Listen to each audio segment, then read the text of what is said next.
and you've missed 3 or 4 fish, check out your weight. See if there's any teeth marks in your weight. And if you see teeth marks in your weight, take that long leader and shorten it down. I've thrown 6-inch to 8-inch leader lengths on Carolina rigs. Or you go to a Texas rig. Or you go to a jig, because they're telling you they're paying attention to that noise that's down there. And so if you're throwing a 3/4 ounce weight and they're eating the weight, and you throw a 3/4 ounce jig, or you throw a 3/4 ounce Texas rig, or you shorten your leader length to something really small to where they can get that bait in front of their face. Any other questions?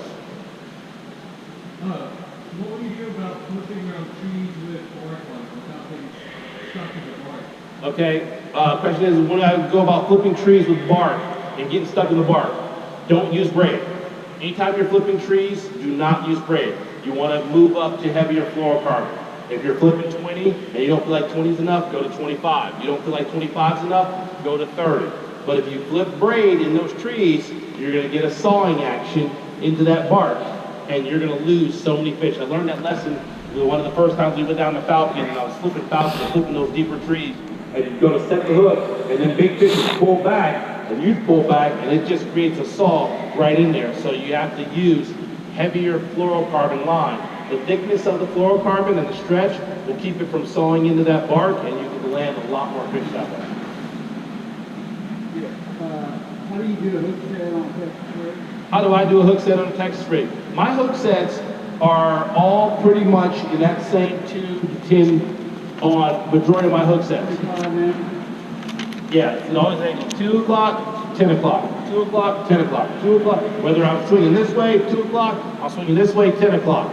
Now, my cranking will more so be a lean kind of pull into hook set, just because I don't like setting the hook hard on a crankbait, because I feel if they've got a grip on that thing and that bill hits their mouth, it'll pop their mouth open. But if you pull on them, that crankbait will slip, and they grab onto it tighter, and that's when they get those hooks buried in.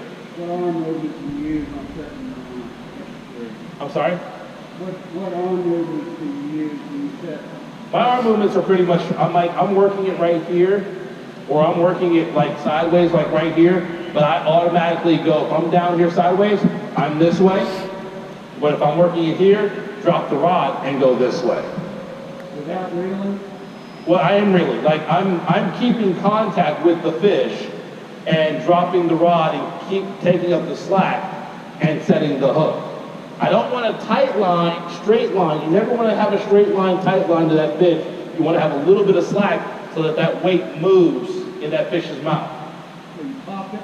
A little bit of a pop, but not too much slack on a pop set, because when you pop that line with fluorocarbon, you start snapping it like that.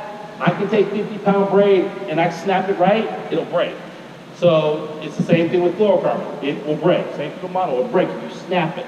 But if you pull straight,